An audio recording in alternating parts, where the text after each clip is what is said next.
I mean, think about it. You know, so it says, and eventually, after billions and millions of years, it turned itself into, you know, all the different fish. You know, all of them. And then it would jump up out the water once wide and notice, man, there's something outside the water. So it wanted to try to, you know, adventure over into, you know, the land of Earth. And so it would jump up and jump back into water and jump up. And as it jumped up and jumped down, it was figuring out how it could evolve itself into becoming a land creature. And it took millions and millions of years to do it, but eventually it finally formed lungs that could breathe outside the water. See? And then it jumped out on the seashore somewhere. and somehow it survived, though it didn't have, you know, a partner to have sex with and multiply. I guess a male, whatever that was, and a female, whatever that was, you know, evolved at the same time, and they went to get married on the land, and then they started having, you know, intercourse together. They began to multiply, and from them, all of a sudden, the earth began to have its different creatures, its different plants, its different birds, its different trees, its different vegetables and fruits and butterflies and all of that, until we got what we have today. And it did it by mindless matter that cannot equate nor even know that 2 + 2 = 4, because it doesn't even have a brain to think with. But that's how it happened. All by chance. Folks, you got to be stupid to believe that when you really look at what they're saying. But here we have Jesus. We've talked about the sophisticated human eye and the complexity of the single cell. And that, I mean, this thing is on brilliance, genius levels. The mind of man couldn't even fathom it. It's so great. Jesus comes on the scene. And one of the things that he shocked the world with was he opened the eyes of the blind where they could see. And for him to do that, folks, he had to understand not only the complexity of every single cell in that eye, and there was billions of them, but he had to know how to construct everything in each single cell that was damaged, everything in the sophistication of that biotechnology that takes place in the human eye that they say is more, you know, in technology, more advanced than anything that's known to humanity. He had to know how to put all of that back together to the perfect form where that person could see. And Jesus did it, and he did it more than once. And do you know something?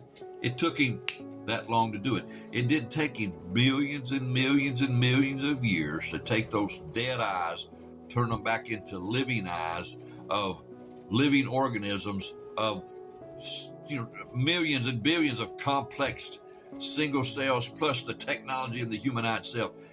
He did it in a second. And then we have him coming over here, and there's Lazarus in the tomb, dead 4 days.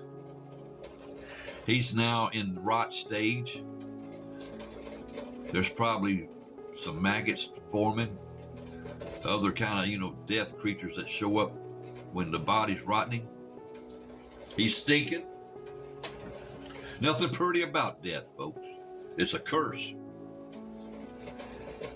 But it's a curse in an ugly picture that God, or it could not change God's love for us. Jesus comes on that scene. And he said, did not I tell you, if you believe, you will see the glory of God, or God's glory, which means God's creating glory. God's creating glory. Remove the stone, he says. And then he focused all his attention on the dead body of Lazarus. That body is dead as the staff of Moses. That body is as dead as the dust of the earth.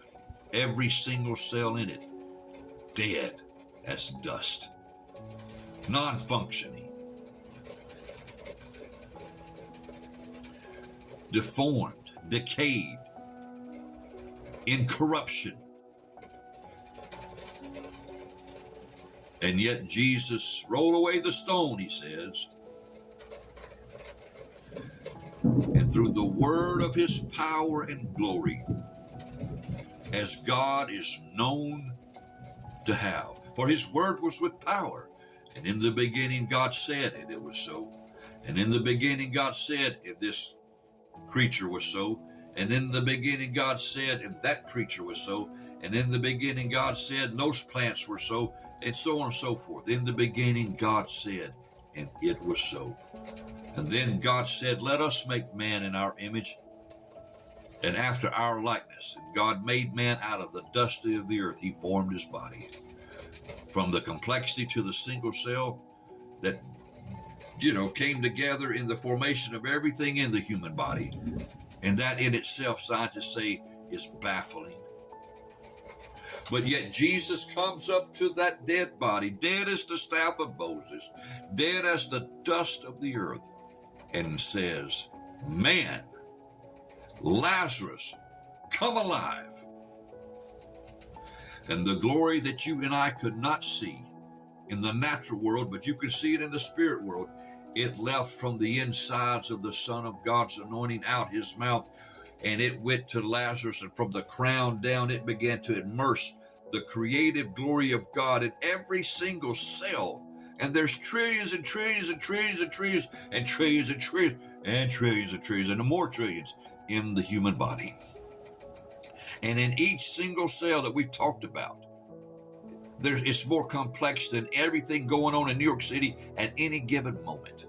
The functions going on in that micro, tiny single cell is that sophisticated. And all of it's roaming around inside there like an assembly line with purpose. And that glory of Jesus hit the crown of Lazarus and just began to be immersed. And all those cells started, every one of them coming back alive, coming back alive, coming back alive, until that glory went through his feet. And all of that is brought back to full function in life. Even the eye that was dead. He had to know how to make the ears do the hearing. He had to know how to make the eyes come back to see. He had to know how to make the tongue back to taste. He had to know how to make the vocal cords come back to speak. He had to know how to make the muscles come back to flex. All of it, he had to know, because what he released, it wasn't mindless power. It's the genius of God and his power and his knowledge and his know-how and his wisdom and his understanding, all in the mix together, because he had to know how to reconstruct everything in the single cells to make the whole body come back to life. And Jesus did it, folks. And it didn't take him millions and millions of evolution to do it. That dead body that was dead as the staff of Moses and was dead as the dust of the earth, in 1 second was changed back from death to life. Now you put him next to these professors telling you how great and mighty understanding they know. They couldn't do that.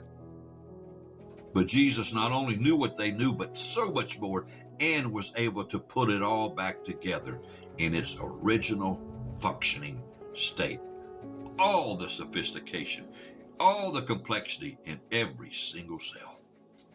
One by one, mind you, and operate the genetic DNA code that distinguishes Lazarus and makes him who he is. There's more than flesh and blood, folks, to Jesus. Who are you going to believe?